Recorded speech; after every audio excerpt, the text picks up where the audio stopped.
మహిళల క్రికెట్ జట్టు చారిత్రాత్మక విజయం నమోదు చేసింది. ఆస్ట్రేలియాతో జరిగిన టెస్టులో 8 వికెట్ల తేడాతో ఘన విజయం సాధించింది. మహిళల టెస్ట్ క్రికెట్ లో ఆస్ట్రేలియాపై భారత్ కు ఇదే తొలి విజయం కావడం విశేషం.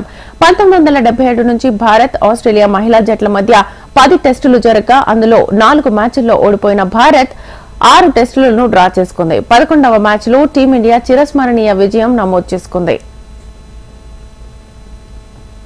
ముంబైలో జరిగిన ఈ టెస్ట్ లో ఆస్ట్రేలియా మొదట ఇన్నింగ్స్ లో 219 పరుగులకు ఆలౌట్ అయింది.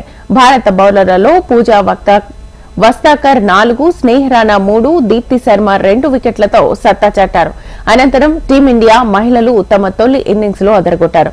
ఓపెనర్లు షఫాలి వర్మ, స్మృతి మందన తొలి వికెట్ కు 90 పరుగులు జోడించి శుభారంభం అందించగా రిచా ఘోష్ 52, జమీమా రోడ్రిగ్స్ 73, దీప్తి శర్మ 78, పూజా వస్తాకర్ 47 పరుగులతో దంచుకొట్టారు.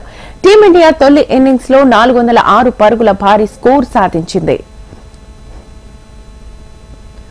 ఆస్ట్రేలియా రెండవ ఇన్నింగ్స్ లో 261 పరుగులకి కుప్పకూలింది. స్నేహ్ రాణా 4, రాజేశ్వరి గైక్వాడ్ 2, కెప్టెన్ హర్మన్ ప్రీత్ కౌర్ 2 వికెట్లు తీసి ఆసీస్ పతనంలో కీలక పాత్ర పోషించారు.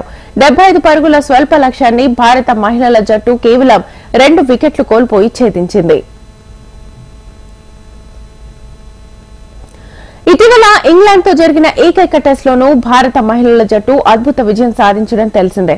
భారత మహిళల జట్టు 2014 తర్వాత సొంత గడ్డపై మళ్లీ ఇటీవలే టెస్టులు ఆడుతోంది. ఇప్పుడు రెండింటికి 2 మ్యాచ్ల్లోనూ నెగ్గడంతో భారత్ క్రికెట్ వర్గాల్లో హర్షం వ్యక్తమవుతోంది.